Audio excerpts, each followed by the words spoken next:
चलिए जानते हैं आज की देश और दुनिया की सिलेक्टेड काम की और महत्वपूर्ण 50 बड़ी खबरों को सिर्फ 10 मिनट में। पर अभी तक आपने इस वीडियो को लाइक नहीं किया तो लाइक कर दीजिए। तो चलिए वीडियो स्टार्ट करते हैं। सुप्रीम कोर्ट ने 31 जुलाई तक एक राष्ट्र एक राशन कार्ड योजना को लागू करने के दिए निर्देश। चिंता संयुक्त राष्ट्र में भारत ने कहा महामारी में स्कूल बंद होने से बच्चों को भर्ती कर रहे आतंकी संगठन। 70 वर्षों में पहली बार भारत ने बदला अपना रुख, चीन के साथ सीमा पर फिर तैनात किए 50,000 सैनिक। भारत को 4.1 करोड़ डॉलर की मदद देगा अमेरिका, कोरोना को खत्म करने में मिलेगी मदद। एसबीआई के खाता धारक ध्यान दें, 1 जुलाई से एटीएम से कैश निकालना होगा महंगा, एसबीआई की चेकबुक भी होगी महंगी। केंद्रीय कर्मचारियों की बल्ले बल्ले संगठन ने बताया सितंबर से आएगा बढ़ा हुआ महंगाई भत्ता। पंजाब के लिए केजरीवाल के 3 ऐलान, सरकार बनी तो मुफ्त और 24 घंटे मिलेगी बिजली, बिल भी होंगे माफ। सरकार का बड़ा कदम, अब पेट्रोल डीजल नहीं बल्कि फ्लेक्सी फ्यूल से चलेंगी गाड़ियां। कोविंद ने कहा 5 लाख की सैलरी में 2,75,000 का तो टैक्स ही देता हूं। लोग बोले लेकिन राष्ट्रपति को तो टैक्स में छूट है। डेल्टा वेरिएंट को लेकर लंबे समय तक अंधेरे में रहा भारत, अमेरिकी एक्सपर्ट ने कहा केवल वैक्सीनेशन के भरोसे नहीं बैठ सकता देश। देश को जल्द मिलेगी एक और कोरोना वैक्सीन, डीसीजीआई ने सिप्ला को मॉडर्ना के टीके के आयात की इजाजत दी। नौकरी पेशा लोगों को मोदी सरकार ने दी बड़ी राहत, अब मार्च 2022 तक आपकी सैलरी से नहीं कटेगा पीएफ का पैसा। आईसीसी ने जारी किया T20 वर्ल्ड कप का शेड्यूल, विश्व कप की शुरुआत 17 अक्टूबर से होगी और इसका फाइनल मुकाबला 14 नवंबर को खेला जाएगा।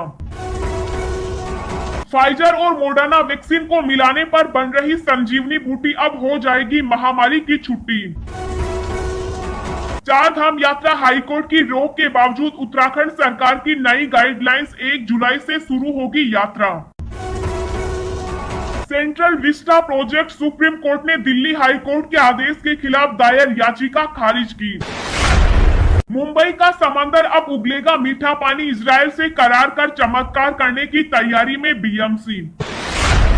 देश में 102 दिन बाद कोरोना के इतने कम केस, 24 घंटे में 37,566 नए मामले, 907 मरीजों की हुई मौत।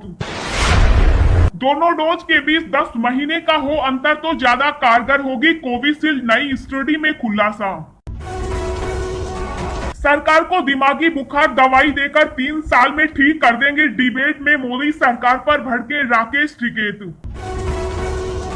राजस्थान सरकार अब देश में पहली बार खनन के क्षेत्रों में भी लागू करेगी आरक्षण। मध्य प्रदेश में अब तक 2 करोड़ से ज्यादा लोगों को वैक्सीन लगी, खुद सीएम शिवराज सिंह चौहान ने दी जानकारी। दिल्ली में बन रहा देश का सबसे बड़ा इको पार्क, 885 एकड़ जमीन पर होगा तैयार। भारत ने यूएन में उठाया ड्रोन इस्तेमाल का मुद्दा, कहा नई टेक्नोलॉजी का दुरुपयोग गंभीर खतरा। कोरोना महामारी के साथ साथ महंगाई से अब जनता परेशान, 10 दिन में दोगुने हुए सब्जियों के दाम। हर दलित परिवार को 10-10 लाख की आर्थिक मदद देगी सरकार, सीधा खाते में आएंगे पैसे। जी हाँ दोस्तों, और भी बहुत बड़ी काम की खबरें निकल कर आ रही हैं, इसलिए वीडियो को लास्ट तक जरूर देखना। तो चलिए अब जानते हैं जो महत्वपूर्ण खबरें हैं उनको विस्तार से। पर इससे पहले अभी तक आपने इस वीडियो को लाइक नहीं किया तो लाइक कर दीजिए। 2 कोरोना वैक्सीन मिलाने पर बन रही संजीवनी बूटी, हो जाएगी महामारी की छुट्टी। जी हां, दुनिया को कोरोना महामारी ने तबाही का ऐसा मंजर दिखाया कि हर तरफ लाशों के ढेर लग गए। वायरस के खात्मे के लिए देशों ने जल्द से जल्द वैक्सीन बनाने का काम शुरू किया। भारत में जहां लोगों को कोवैक्सीन और कोविशील्ड दी जा रही है, वहीं अलग अलग देशों में अलग वैक्सीन मिल रही है। हालांकि इनमें कोई भी वैक्सीन उम्र भर के लिए कोरोना से बचाने का दावा नहीं करती। इस बीच अब एक नए शोध में सामने आया है कि अगर फाइजर और मोडर्ना की एक एक डोज दी जाए तो उनकी बॉडी हमेशा के लिए कोरोना के खिलाफ एंटीबॉडी बना लेगी। द न्यूयॉर्क टाइम्स में छपी रिपोर्ट के मुताबिक रिसर्च में पाया गया है कि अगर किसी इंसान को इन दो वैक्सीन को मिक्स कर एक डोज दिया जाए तो उनका इम्यून सिस्टम कोरोना के खिलाफ जिंदगी भर लड़ने में सक्षम हो जाएगा। इसके अलावा जब इन दो वैक्सीन को मिक्स किया गया है तो पाया गया कि इसमें बॉडी में न्यूट्रलाइजिंग एंटीबॉडी काफी ज्यादा बनने लग जाते हैं। इस मिक्स से शायद महामारी की हमेशा के लिए छुट्टी की जा सकेगी। सुप्रीम कोर्ट ने 31 जुलाई तक एक राष्ट्र एक राशन कार्ड योजना को लागू करने के दिए निर्देश। जी हां, सुप्रीम कोर्ट ने एक राष्ट्र एक राशन कार्ड योजना को लागू करने के लिए 31 जुलाई 2021 की समय सीमा तय की है। इस योजना के तहत प्रवासी मजदूरों को देश के किसी भी हिस्से में राशन लेने की सुविधा मिलेगी। सुप्रीम कोर्ट ने प्रवासी मजदूरों के लाभ और कल्याण के लिए कई अन्य आदेश भी दिए हैं। बता दें कि आज सुप्रीम कोर्ट ने कोरोना के चलते प्रवासी कामगारों के कल्याण के संबंध में केंद्र और राज्य सरकारों को कई दिशा निर्देश जारी किए। कोर्ट ने राज्य सरकारों को निर्देश दिया कि वे प्रवासी श्रमिकों के लिए सूखा राशन प्रदान करें और महामारी जारी रहने तक सामुदायिक रसोई जारी रखें। पंजाब के लिए केजरीवाल के 3 ऐलान, सरकार बनी तो मुफ्त और 24 घंटे मिलेगी बिजली, बिल होंगे माफ। जी हां, पंजाब में चुनाव को लेकर सियासत तेज हो चुकी। दिल्ली के सीएम और आम आदमी पार्टी के मुखिया अरविंद केजरीवाल आज चंडीगढ़ में हैं। उन्होंने इस दौरान अमरिंदर सिंह सरकार पर जमकर निशाना साधा।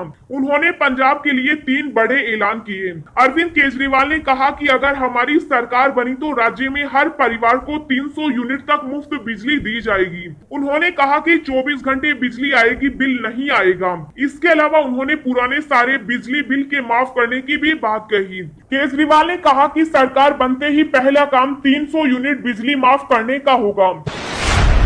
आईसीसी ने जारी किया T20 वर्ल्ड कप का शेड्यूल, जानिए कब से होगा शुरू। जी हां, इंटरनेशनल क्रिकेट काउंसिल ने मंगलवार को ऐलान कर दिया कि इस बार T20 वर्ल्ड कप का आयोजन यूएई और ओमान में किया जाएगा। विश्व कप की शुरुआत 17 अक्टूबर से होगी और इसका फाइनल मुकाबला 14 नवंबर को खेला जाएगा। कोरोना के कारण इस T20 विश्व कप का आयोजन भारत में नहीं होगा। आईसीसी के मुताबिक भले ही यह टूर्नामेंट भारत में नहीं होगा, लेकिन इस टूर्नामेंट की मेजबानी बीसीसीआई ही करेगा। मुंबई का समंदर अब उगलेगा मीठा पानी, इजरायल से करार कर चमत्कार करने की तैयारी में बीएमसी। जी हां, मुंबई का समंदर अब उगलेगा मीठा पानी। मुंबई का पानी संकट अब हमेशा के लिए दूर हो जाएगा। मुंबई महानगर पालिका यानी बीएमसी ने इजरायली कंपनी से करार कर यह चमत्कार किया है। मुख्यमंत्री उद्धव ठाकरे ने इसके लिए बीएमसी की खूब पीठ थपथपाई है और इसे न सिर्फ एक महत्वपूर्ण कदम बल्कि एक क्रांतिकारी कदम बताया है। उन्होंने कहा कि इस करार में वे सालों पहले देखे गए सपने के साकार होने की शुरुआत देख रहे हैं। दरअसल आज मुंबई लवणीकरण परियोजना के करार पर हस्ताक्षर हुआ। बोलचाल की भाषा में कहें तो इसे समुद्र के खारे पानी को मीठे पानी में तब्दील किया जाएगा। सरकार का बड़ा कदम, अब पेट्रोल डीजल नहीं बल्कि फ्लेक्सी फ्यूल से चलेंगी गाड़ियां। जी हां, पेट्रोल डीजल की बढ़ती कीमतों से निजात पाने की दिशा में भारत सरकार ने बड़ा कदम उठाया। देश में जल्द ही पेट्रोल डीजल नहीं बल्कि एथेनॉल पर गाड़ियां दौड़ने वाली हैं। एथेनॉल आधारित गाड़ियों यानी फ्लेक्सी फ्यूल वाहनों को जल्द हकीकत बनाने के लिए सरकार तैयारी कर रही है। सड़क परिवहन मंत्रालय ने फ्लेक्सी फ्यूल वाहनों के लिए ड्राफ्ट नोटिफिकेशन भी जारी कर दिया है। सरकार अब वाहन निर्माताओं को प्रोत्साहित कर रही है कि वह आगे आए और फ्लेक्सी फ्यूल वाहन बनाएं। डेल्टा वेरिएंट को लेकर लंबे समय तक अंधेरे में रहा भारत। अमेरिकी एक्सपर्ट ने कहा केवल वैक्सीनेशन के भरोसे नहीं बैठ सकता देश। जी हां, कोरोना के नए डेल्टा वेरिएंट ने देश भर में कहर बरपाया हुआ है। माना जा रहा है कि ये सबसे अधिक टीकाकरण वाले देशों में भी तेजी से फैल रहा है। ऐसे में ये भारत के लिए ज्यादा खतरनाक हो सकता है क्योंकि देश अभी भी कोरोना की दूसरी लहर के प्रभाव से जूझ ही रहा है। ऐसे में विशेषज्ञों का मानना है कि इसके अभी कई रूप सामने आ सकते हैं। अमेरिका स्थित महामारी विज्ञानी और फेडरेशन ऑफ अमेरिकन साइंटिस्ट ने बताया कि भारत डेल्टा वेरिएंट को लेकर लंबे समय तक अंधेरे में था। देश को वायरस को कम करने के लिए जीनोम अनुक्रमण और टेस्टिंग को गंभीरता से लेने की जरूरत है। एसबीआई के खाता धारक ध्यान दें, 1 जुलाई से इन सर्विसेज के लिए देना होगा एक्स्ट्रा चार्ज। ब्रांच या एटीएम जाने से पहले समझ लें। जी हां, स्टेट बैंक ऑफ इंडिया के ग्राहकों के लिए जरूरी खबर है। एसबीआई के ग्राहकों को 1 जुलाई से कुछ सेवाओं के लिए ज्यादा पैसे खर्च करने पड़ेंगे। एटीएम से कैश विड्रॉल और चेकबुक का इस्तेमाल करने को लेकर एसबीआई ने नियमों में बदलाव किया, इसलिए आप भी नियमों को ध्यान से जान लें। 1 जुलाई से एसबीआई कई नियमों में बदलाव को लागू करेगा। दरअसल एसबीआई ने अपने एटीएम और बैंक ब्रांच से पैसे निकालने के सर्विस चार्ज में बदलाव किया है। एसबीआई की आधिकारिक वेबसाइट पर यह जानकारी दी गई है। इसके मुताबिक नए चार्ज ट्रांसफर और अन्य नॉन फाइनेंशियल लेन देन पर लागू किए जाएंगे।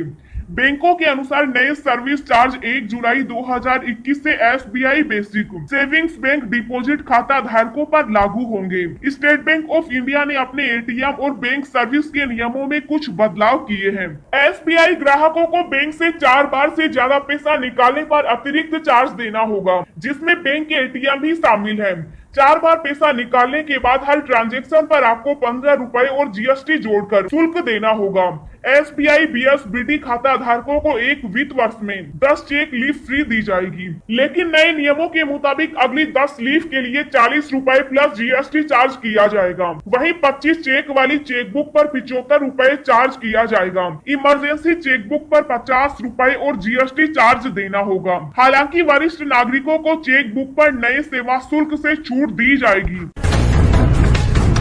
केंद्रीय कर्मचारियों की बल्ले बल्ले संगठन ने बताया कब से आएगा बढ़ा हुआ महंगाई भत्ता। जी हां, 1 करोड़ से ज्यादा केंद्रीय कर्मचारियों और पेंशनरों के लिए डबल खुशखबरी है। इस साल सितंबर में वे मालामाल हो जाएंगे, क्योंकि सरकार ने उनके महंगाई भत्ते और महंगाई राहत में बढ़ोतरी पर लगी रोक हटाने के लिए राजी हो गई। इससे केंद्रीय कर्मचारियों और पेंशनर्स को सितंबर की सैलरी में बढ़ा हुआ डीए मिलेगा। केंद्रीय कर्मचारियों की सितंबर में आने वाली सैलरी में डीए करीब 14% तक बढ़कर आएगा। अभी उन्हें 17% के हिसाब से डीए पेमेंट हो रहा है, यानी सितंबर में उनके खाते में सैलरी के रूप में बड़ी रकम गिरेगी। देश में 102 दिन बाद कोरोना के इतने कम केस, 24 घंटे में 37,566 नए मामले, 907 मरीजों की मौत। जी हां, भारत में कोरोना वायरस संक्रमण के मामलों की रफ्तार में रोज कमी दर्ज की जा रही है। वहीं मौतों का आंकड़ा भी अब घट रहा है। देश में पिछले 24 घंटों में 37,566 नए मामले दर्ज किए गए और 907 लोगों की मौत हो गई। इसी समय अवधि में 56,994 लोग डिस्चार्ज हुए। इसके साथ ही बीते 24 घंटों में 20,335 एक्टिव केस में कमी दर्ज की गई। बता दें कि देश में 102 दिनों बाद कोरोना के नए मामले 40,000 से कम पाए गए। केंद्रीय स्वास्थ्य और परिवार कल्याण मंत्रालय द्वारा जारी किए गए आंकड़ों के अनुसार देश में फिलहाल कुल 5,52,659 एक्टिव केस हैं। वहीं 2,93,66,601 लोग कोरोना से उबर चुके, जबकि 3,97,637 लोग कोरोना की वजह से मौत हो गई।